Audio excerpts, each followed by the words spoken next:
pay attention to stress because you're more likely to say things that you don't mean when you're upset.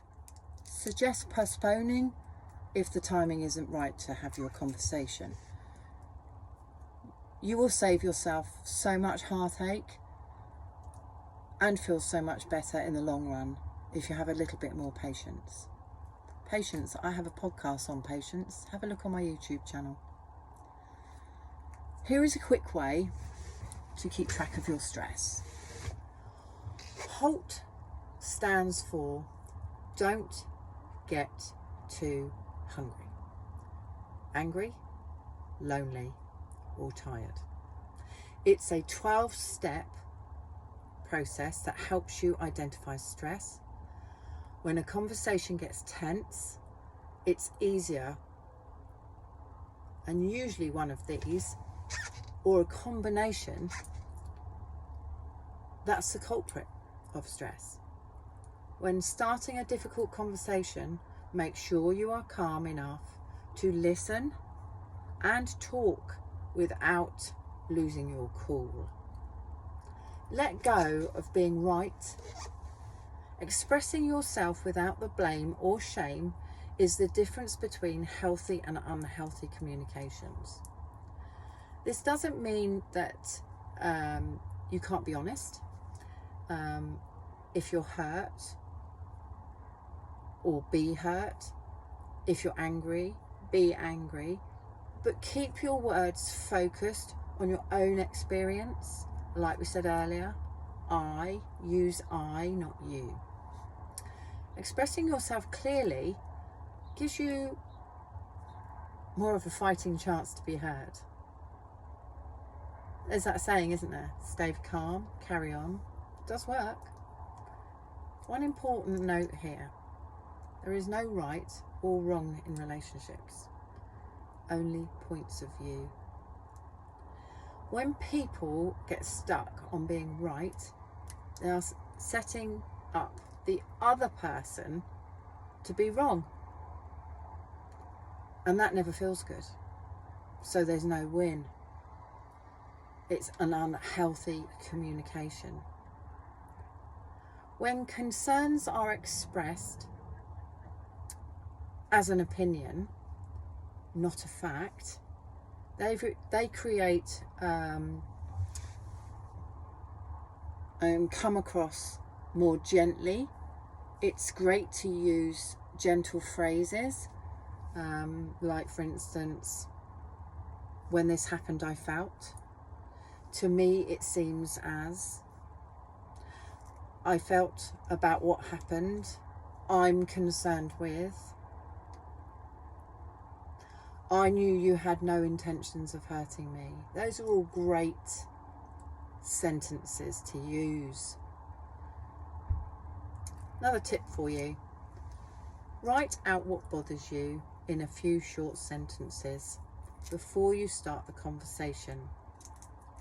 Ask a trusted friend or colleague to give you feedback and to help you before you go into that conversation. Adjust your expectations.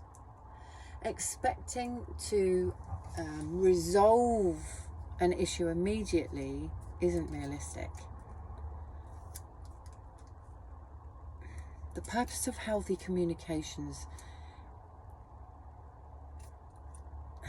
is to increase a better understanding. This can't happen without listening to each other and maybe going over things 2 or 3 times. Listen without jumping to conclusions. This gives you a short act of calm and respectfulness. I'm going to give you some do's and don'ts. I've written them down as I'm away in Cornwall and I'm not at my other sofa. So here are some quick do's and don'ts for having tough conversations. Do go into it calmly. Do hear the other person out. Don't interrupt. Wait, listen. Be patient. Do keep the focus on the topic of that conversation. Remember your goal. Remember what you want to achieve out of that conversation. And don't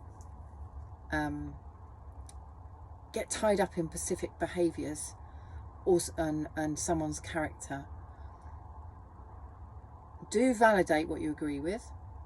Don't blame. It's not blame culture. Don't use offensive language.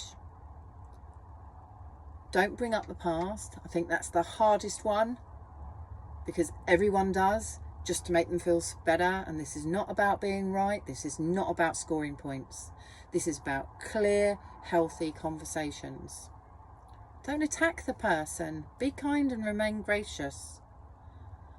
Don't try to be right or superior. It's actually quite ugly. Don't respond to every little comment either. So it has to remain relative. And my final thoughts for you on difficult conversations.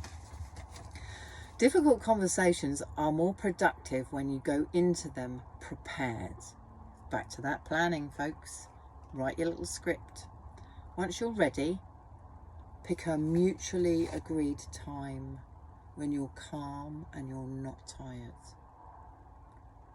Hope you've enjoyed it this week. The next podcast will be in a fortnight, and I'm going to be talking about boundaries.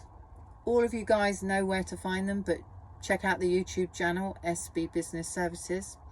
On my website, these change into blogs, and everyone knows my website, but for those of you who are new and watching in, it's www.sbbusinesssupport.co.uk. Have a really good fortnight. Thanks for watching. See you soon. Bye.